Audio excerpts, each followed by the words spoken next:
to today's edition of Homo Politicals. This is Enterprise Television. Kingsley Bass is my name. I'm very pleased to welcome you to the broadcast today. And so let's talk politics. We focus this time on Lagos, and after months of speculation and hushed discussions, the political reconciliation has taken center stage in Lagos political sphere. And it's a dramatic but carefully orchestrated turn of events with President Bola Tinubu reportedly, officially ending his feud with Lagos State Governor Babajide Sanwo-Olu. The intervention of the Governor's Advisory Council, we hear, did pave the way for this resolution, and this has further drawn attention to the power dynamics in Lagos politics, to party unity when it comes to the system, the political structure in Lagos State that's been there since 1999, and the leadership influence of not just this advisory council, but of course the Lagos structure. In our Politicals today, we examine this significance or the significance of this development and what this means for governance in Lagos and indeed Nigeria. I'm joined today virtually by Gbenga Yonuga Paul, who's a political commentator. Gbenga, thank you so much for joining me today. Thank you for having me on the show. Appreciate that. Again, Kingsley Bass is my name. Let's get down to the conversation. Gbenga, what's your take on what's happened between the governor of Lagos State, you can call him the political godson, or political son, if you like, of the president, just a few days ago during the president's short visit to Lagos. Well, we can't call his stay in Lagos a visit, but yeah, since he's moved to the Federal Capital Territory, well, he's since been visiting Lagos. So since, last week when the president was in Lagos, the governor visited the president alongside governors or members rather of the Governor's Advisory Council. And coming out of that meeting, reports emerged that the president had said, that's what's widely reported now. The president has said that his sins have been forgiven and that those matters are now behind them. What do you make of this that's been happening, and what do you know? What can you say? What was the rift exactly? Okay, first and foremost, I don't think there is any issue of reconciliation, because for there to be reconciliation, there has to be a fight, first and foremost. And for me, it's all speculation, especially from people who are wishing that there will be a fight between father and son, that they are speculating that the governor is at loggerhead with the president. But I don't think that the governor is at any time at loggerhead with the president, because if you observe carefully, let's take all political sentiments away. If you observe carefully, you will see that Governor Babajide Sanwo-Olu is a fiercely loyal person, especially to his godfather, the president. So I don't know where the news about the rift is coming from. I mean, that you are fiercely loyal does not mean that you are fiercely loyal does not mean that you would not, take missteps. You would not make mistakes. He probably had done one. Definitely, I am still going there. But the fact is that I think it's just a political contraption from those wishing that there will be a fight between father and son. There are many times that, me and my political godfather too, we play to the gallery so that when people think we are fighting, so we feign fighting. And then, especially when we want to go and disrupt a political meeting, he will say, go there. If I say stop, don't stop. And I'll tell you, I will slap you even if I slap you. Don't just keep saying. And it is orchestrated, it is staged to entertain those who want things to happen.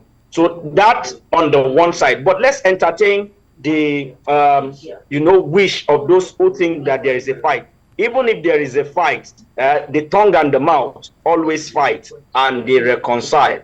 And I don't think that, the president knows what is at stake, and he will want to ensure that his house are in order.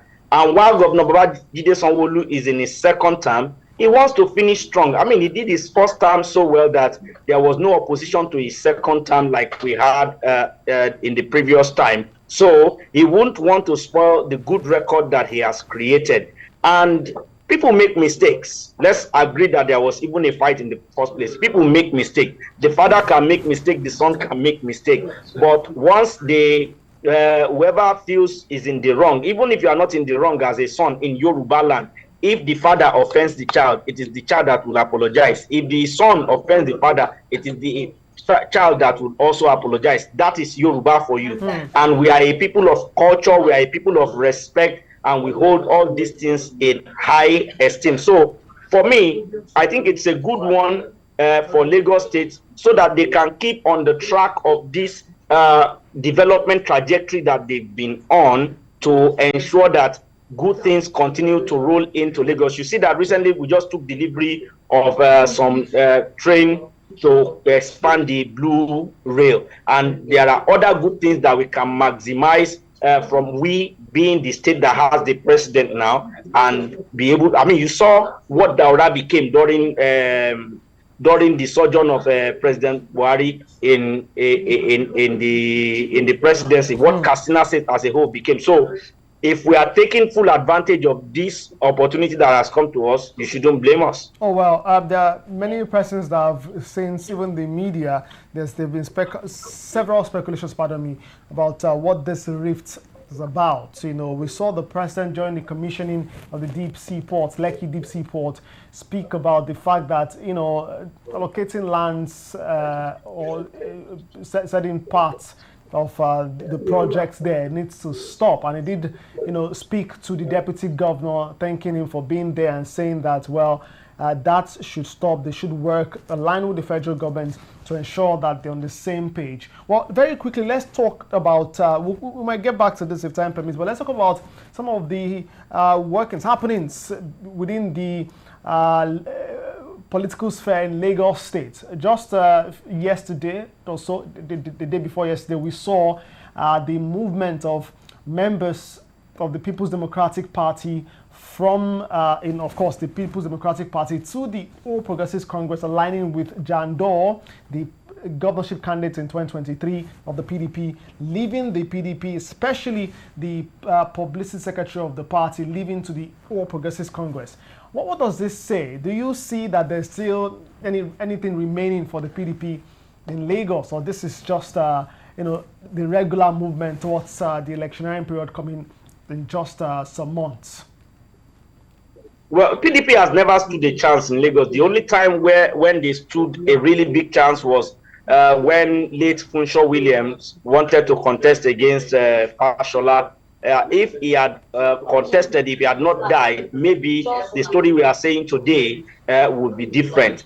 But since that opportunity did not go quite as planned, PDP has never stood a chance in Lagos. So, and I think it's just a logical decision for those who are in the party, who are in the party for the purpose of, making something for themselves. Because for those who are fiercely loyal to the party for the purpose of whatever ideology they believe in, I mean, if you believe in a party based on ideology, you will stay with the party through thick or thin. But unfortunately, even within the ranks of the APC, I doubt there is hardly any ideology. I'm an APC person, but I can tell you for free that 60 to 80% of people who claim APC were not people who have been of the progressive family from the beginning. If you count those whom since the days of Action Congress to the days of UPN to the days of SDP, then to AD, AC, ACN, now APC, you will find less than 10%,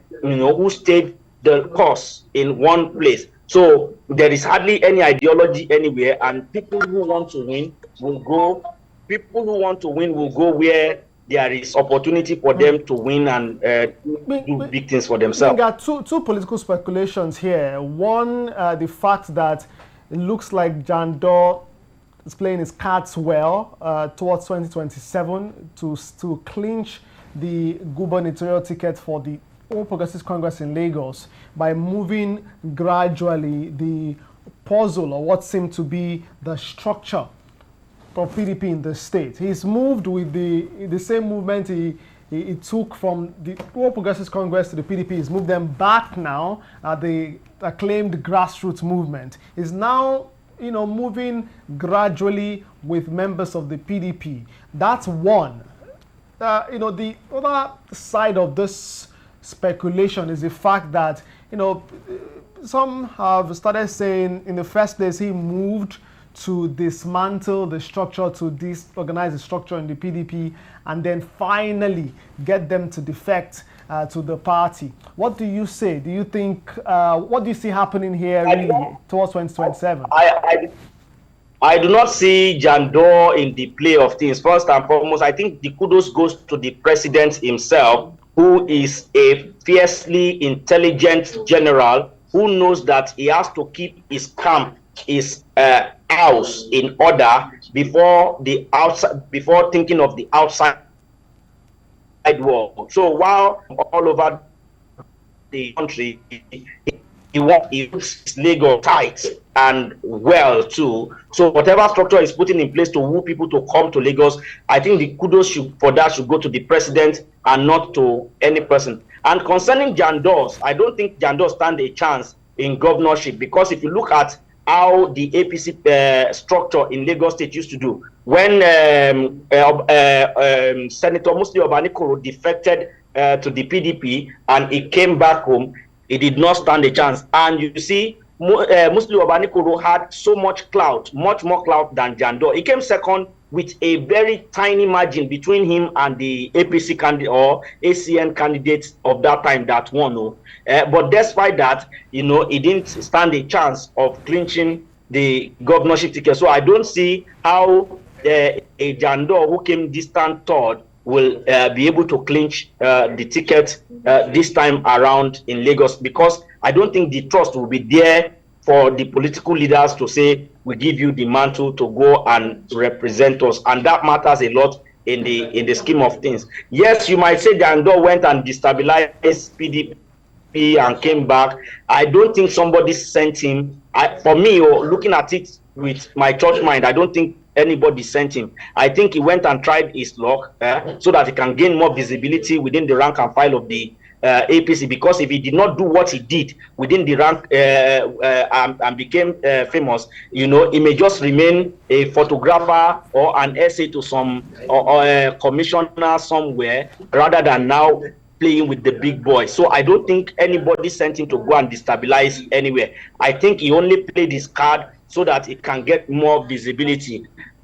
And if even though he did not get governorship, still get something that's more meaningful than just playing in the background as SA or photographer to somebody. They abused him with that during the election. Oh, well, apparently we would need to leave things there because of time, and would just draw the curtains and say thank you so much, Benga, for joining the conversation. We'll keep monitoring the political development in Lagos and continue to have those conversations. Benga Yonuga Paul is a political commentator, and indeed you heard from him.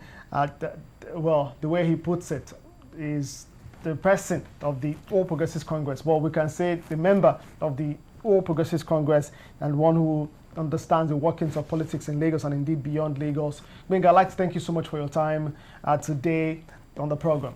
Thank you for having me. Appreciate that. Well, thank you again. Well, it's been Homo Politicos today on Enterprise Television.